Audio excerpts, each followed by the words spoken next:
they laughed when I walked in.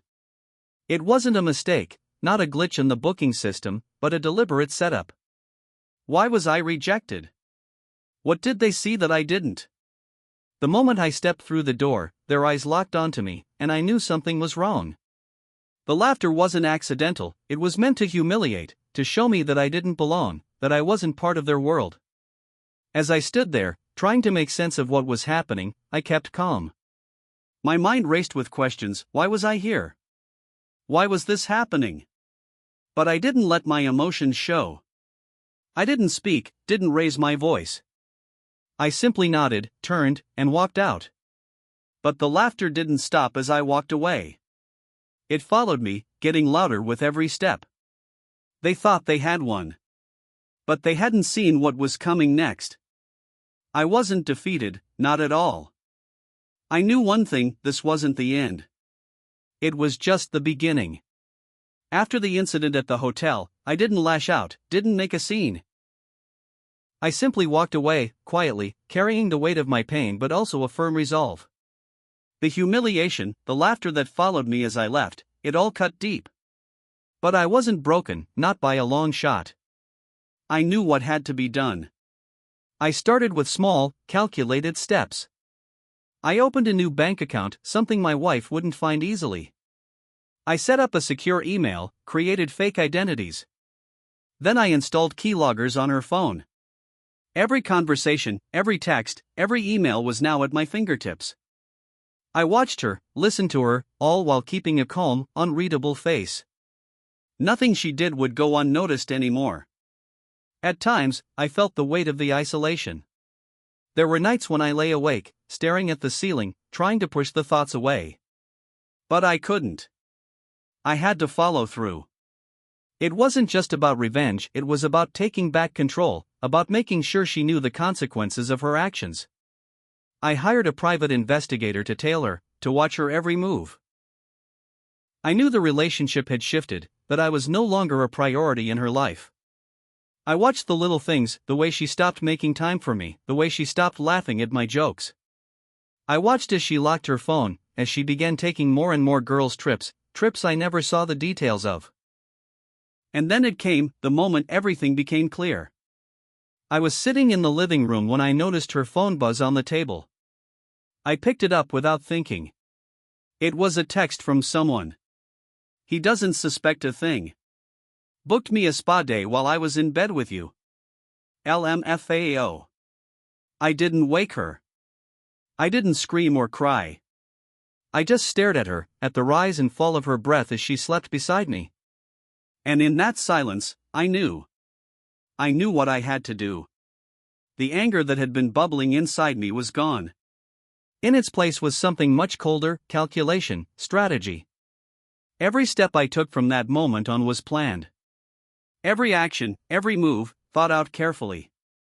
This was no impulsive reaction, this was a methodical, long-term plan. I wasn't going to just let this slide. I didn't need to say a word to her. I didn't need to confront her. The only thing I needed was time and patience. She would be the one to destroy herself. And I would be the one to make sure everyone saw it. The cold, detached nature of each step made me realize this was who I had become.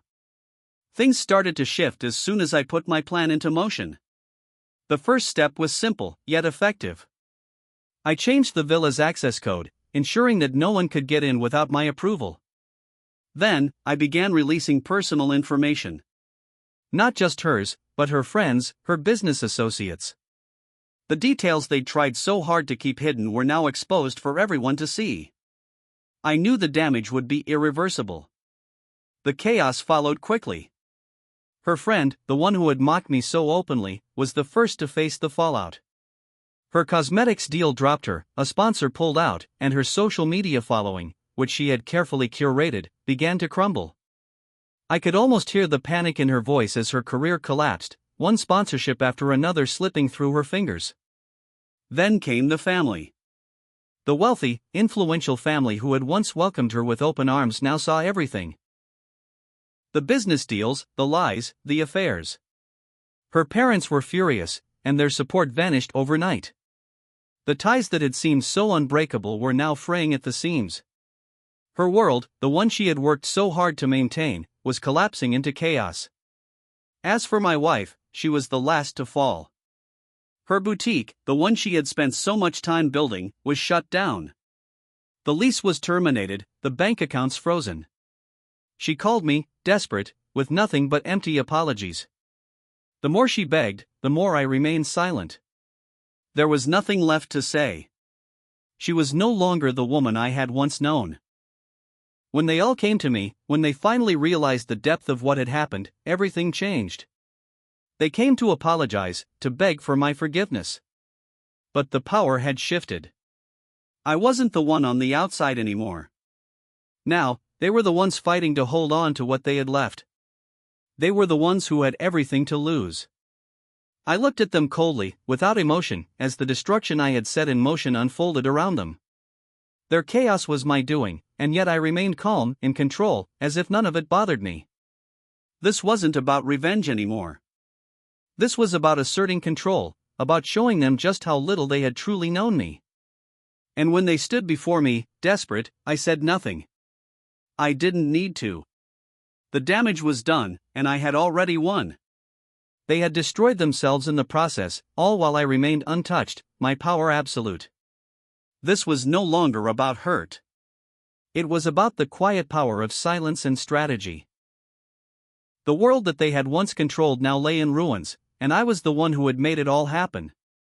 When everything had unfolded, when the dust had settled, she finally came to me. She stood in the doorway of my office, her mascara running down her face, eyes wide with a mix of anger and desperation. She cried, her voice shaking with fury and regret as she tried to explain, tried to apologize, but it was too late.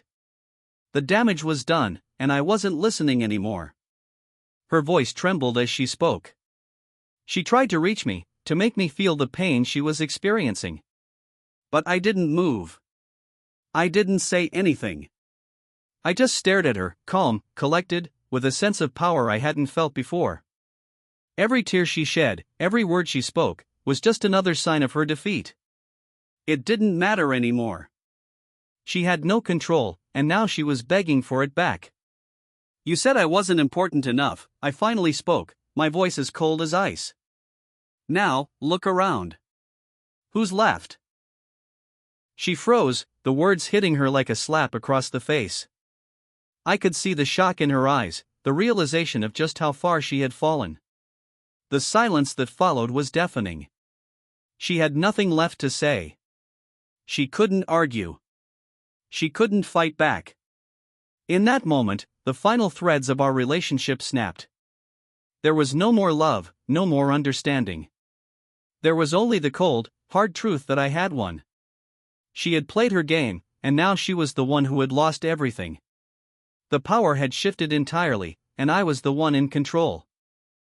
I slid a folder across the desk toward her, the divorce papers inside, with all the evidence she never thought I'd find: cheating, fraud, and the emotional abuse she had inflicted on me. The clause was clear: no alimony. It was final. There was no going back. She tried to cry, but it meant nothing to me. I watched her as she fell apart, her hands trembling as she read the papers. There was no sympathy left in me. She had made her choices, and now she had to face the consequences. Her eyes met mine for a brief moment, filled with disbelief and rage. But there was nothing she could do now. She was no longer the woman I once knew. And I was no longer the man she thought she could control. I stood up, calmly walked past her, and left the room. There was no need for further confrontation. I didn't have to say another word. I had already said everything that needed to be said. In that silence, I held all the power. As I left, I knew I had achieved what I set out to do. I wasn't just walking away from her, I was walking away from the version of me she had tried to create. I was walking into something new, something stronger, something unbreakable. The silence that followed my departure was final. It was the sound of a victory that didn't need to be shouted. It was the sound of everything she had worked for crumbling, while I stood unaffected. The end of our relationship wasn't marked by words. It was marked by the actions I took, by the control I had seized. The one who had been disregarded, the one who had been humiliated, was now the one who controlled everything. And I didn't look back. If you found yourself connecting with this story, don't forget to share it and subscribe to the channel so you don't miss out on future videos. And what do you think about the revenge in this story? Was it justified, or did it go too far? Let us know your thoughts in the comments below, and let's have a discussion about it. Also, make sure to keep following the channel for more content like this. We have a lot more stories and discussions lined up, and your input means a lot to us. Keep watching, and stay tuned for what's coming next.